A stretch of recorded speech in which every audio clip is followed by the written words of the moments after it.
cứ chơi thoải mái nhá. Chơi cái đấy, cái nào đây chơi một đấy. Rồi, chơi rồi. Điện thoại nhá. Rồi.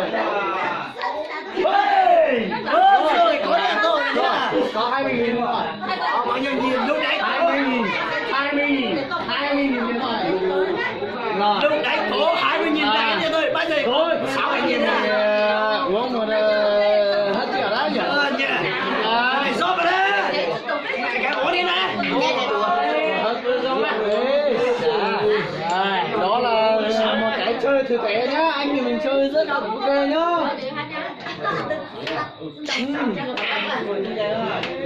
Bây giờ em cột đây 60.000 nhá. 20.000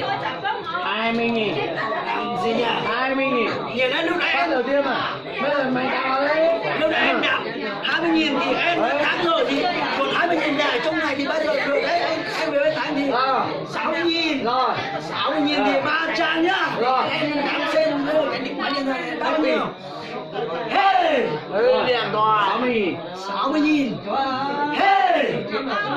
80.000. 80 rồi đấy. Xem nhá. Hey! Hey! 100 ai 100. 100. Hey! 102. Hey! 140 Hey! 140. Rồi 102. 102. Hey! 100. Hey! 80. Hey! 60. Đấy à. 60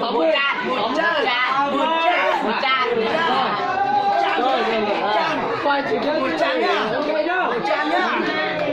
Hey! Hey! 102. Hey! 104. Hey! 106. Hey! 104. Hey! 106. Hey! 104. Hey! Rồi 202. rồi Hey! 104. Hey! 102. Hey! 300. Mấy cua. Hey! 100 nhá. 80. Hey! 100. Hey! 80. Hey! 60. 60. Hey! Ô, em muốn thua rồi. 20. Hey! 20. Muốn bao nhiêu ăn đâu. Hey! 20 còn rồi 60 không 40 đánh em thua rồi 40 thôi. 20. Hey! Hey! Còn 20. Hey, ôn lại. hết tay rồi mày ăn đầu à Cái này không được. đặt cái đâu kia đấy nhá cho vào đây để cho vào đây rồi anh ơi cái này đánh xì nó là tiền nhá 20k nhá đánh xì Tính giá là điện thoại này cũng rẻ đấy, 20k. rồi 20k Rồi, nhá. happy Anh nắm xem nhá.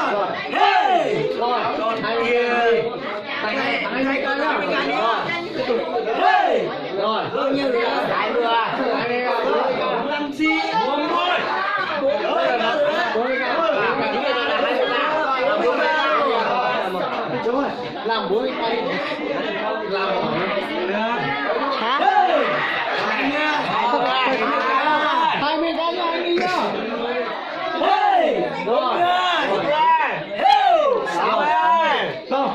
60 lúc đấy. 80. 40. 60. Hey! 40. Hey! 60. Hey! Hey! Ôi, thằng này đuổi. Không tính. Không tính. Cái này cho lại nha em nhá. Chơi lại nhá. Chơi lại. Hey! Này. 40k nhá. 40k. Hey! 60. Hey! Hey! 40k. 40k nhá. Thôi. Hey! Rồi. Hey! Rồi. Ra đây. Cái này đó mà nha.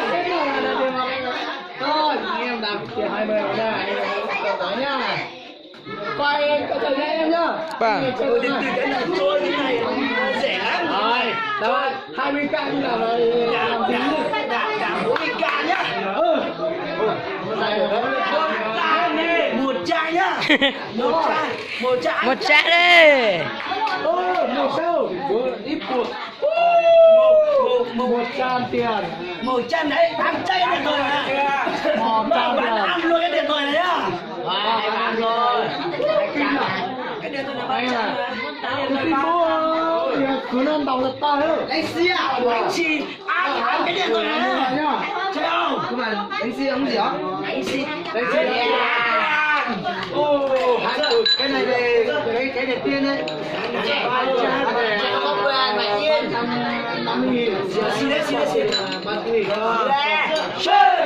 Rồi, 100.000 trả vào đây. Tôi là phải xe thôi. Đây 50.000 rồi nhá. Chúng mày tiền đây đưa vào đây. Đây, xin đại trôi. Làm có xin rồi. Cứt nha. Đùa đấy mà. Tao có 20.000 đây, tụi mày có lấy 20.000 vào đây, vào đây, vào đây. Nào, mày nhá. Được chưa? Chán ca. Wow. Từ này cái này chưa đã. Cất cái nào. Rồi. Gọi là có điện thoại nha. Cái nhá, từ từ nhá. Từ từ nhá. Có một cái nữa mà.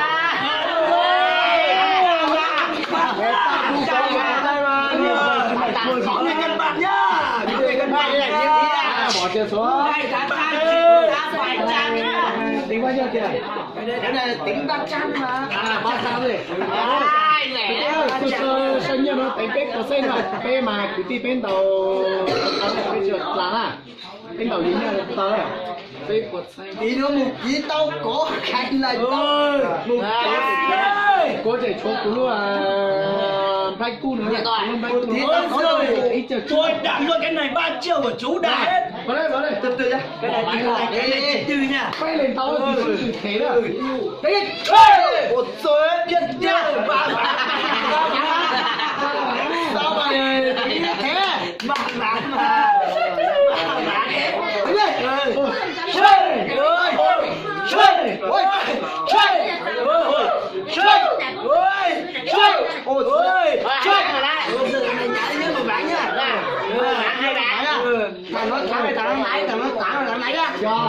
Thằng này thắng thì cũng hai bán tôi thì chưa bán đúng rồi thằng này thua hai bán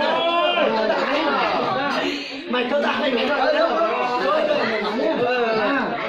thằng này thua ta 10 bán thua ta hai bán rồi gì đấy mày thua hai bán đây chơi một số hồi nhá thằng nó này mua hai bán nhá một bán thôi mày có thái à mày tránh ra chúng mày thích tiền ra điên cái này 800 tránh ra nhá Tiền. làm vào đây Lấy lửa cho sấy. Tiền. mày với tao hỏi nhá mày có ba cái à tiền luôn ba luôn mà mày chưa tao này con thấy mày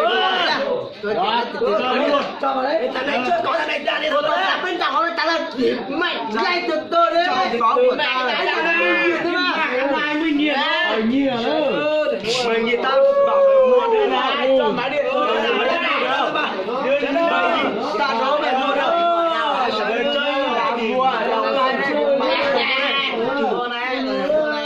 mua cái này em phải chơi nhá 4 người chơi à 4 người chưa 4 người chơi chỉ giá là 30 mà 4 người thì chơi một ván hai ván thôi nhá hai cái đây nhá anh nhớ đi ôi trời hai ván thì chưa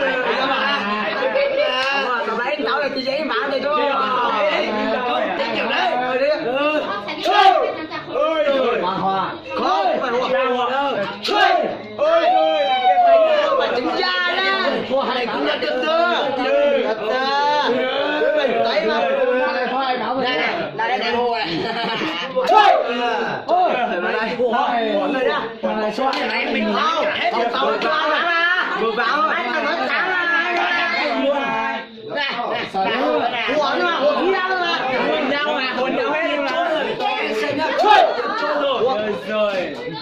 Chơi. Ôi rồi. Câu là mấy?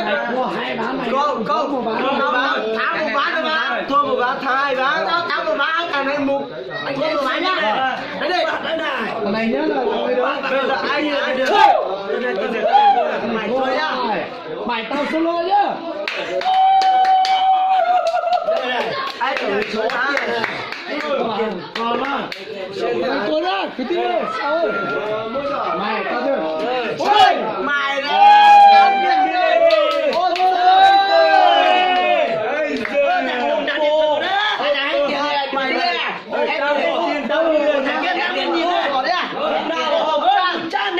một chân cái máy này còn cao mà đặt điện tử chúng mày đấy tao đặt điện thoại vào đây tao đặt điện tử nhá đặt điện thoại nhá cái này ra mày cho luôn cái này cho luôn cái này nhá cái mày đặt nhá cái mày đặt này là có thì mày ra chiều ấy mày đi bài của này có tôi thấy cháu thì thế nhá anh em mình xem có 3 chiếc điện thoại 2 tờ 50.000 đó nè đây đặt luôn cái này khách thủ này cái vỏ này vào ở trong cái vỏ không lấy đâu mấy thằng chó ở trên điểm xin nhá 100.000 á 100.000 chơi ba cái cô đàn chơi 3 chiếc điện thoại đánh đi cây ném đi ai xin đã phải được đánh chơi mà tôi xin câu mặt sở chuyện nhỏ mà ai đổi ai đó chơi ôi câu mặt sở hả tôi ra một ván hai thằng này tôi ra một ván á tao thấy tao mang đi chơi mày chơi ôi sợ hai mày cơ thế này cái máy của tao chỉ giá nó 500.000 đồng ấy. Bây giờ là đời máy này tao 100 nhá, cho vào đi. Đạp vào nhá, cái này đạp vào. Cái điện này cất rồi nhá. Cái này chơi này, bây giờ còn một chiếc điện, 2 chiếc điện là 100.000 rồi. Thua ở đây thua cái này của tao nhá. Cái này thì mày nợ mày chơi đi. Trò này vào không chẳng muốn nợ mà. Thằng này nợ mà. Đúng rồi. Cho vào đây. Thằng này bỏ hết rồi đó. Cái này anh chưa đâu được làm cái này. Hai xì nốt nữa. Từ từ nhá. Tôi vẫn ngồi cái tiền nào ra. Có đây mấy tay bạn đây là anh xem này có bạn đạp vào nhá. Ra này. Ba này 400 rồi này 400 nhá. 20.000 nữa mà. Mày nó mày đùa đó tránh ra. Chơi tránh ra. Mày cút đi. Chơi. Chơi.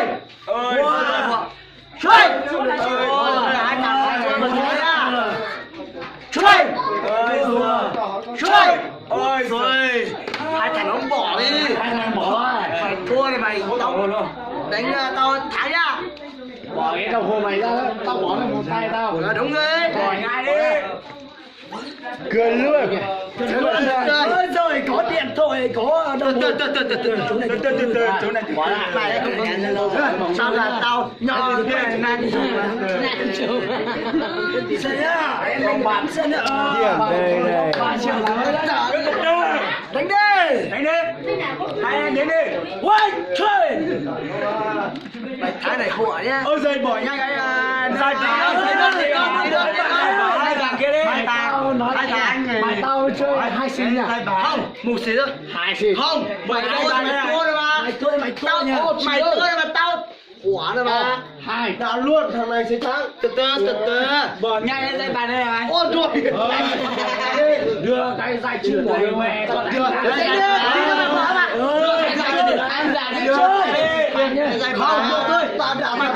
Cái này là 10 triệu rồi.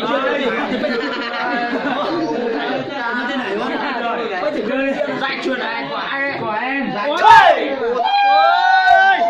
Mày nha. To rồi. Cái nha. Tiền này máy điện tuổi này. Đặt cái điện thoại này vào đây. Cái này. Mày kia. Mày tóc giả. Cười nhá. Cái này cứ cân vào nhá. Thì mẹ tao làm mày luôn. Cái điện thoại là 3 triệu rồi. Điện thoại Vivo 2 triệu rồi. 3 triệu đã hết. Đã thời gì chỉ Cộng với 3 máy này 8 triệu rồi.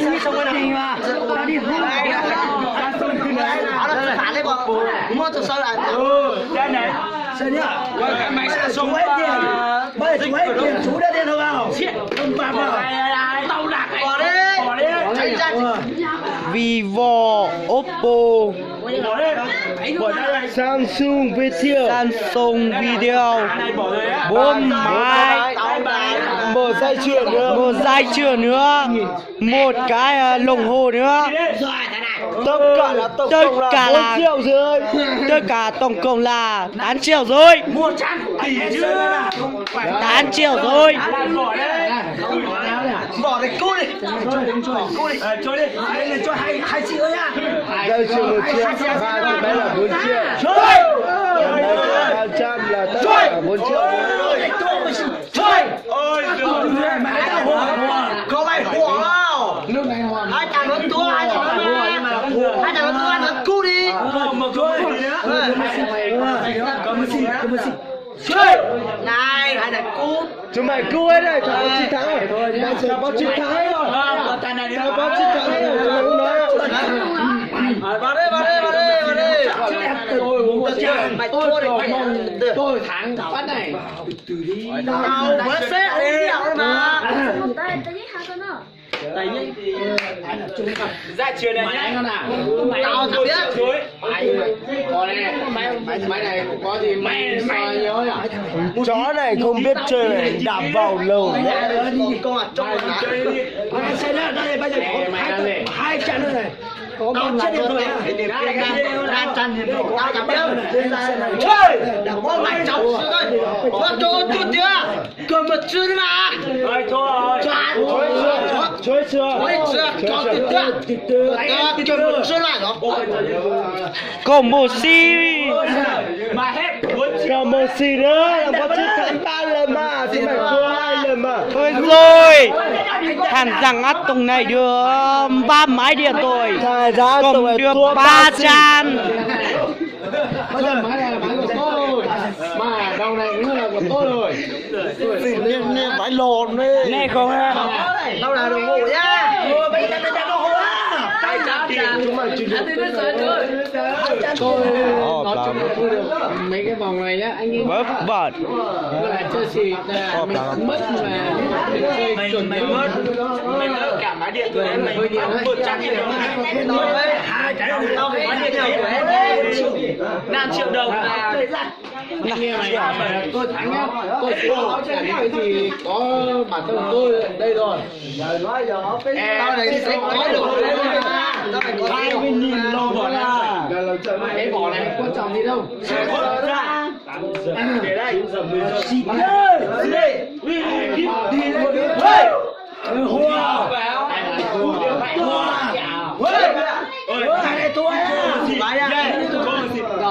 thì chỉ muốn đám say có dây rồi cho cô mình nào mình coi à coi ra đi cho hả đéo mày à xịt chơi thua 3 thằng chơi đã cứ tuần thì còn một xịt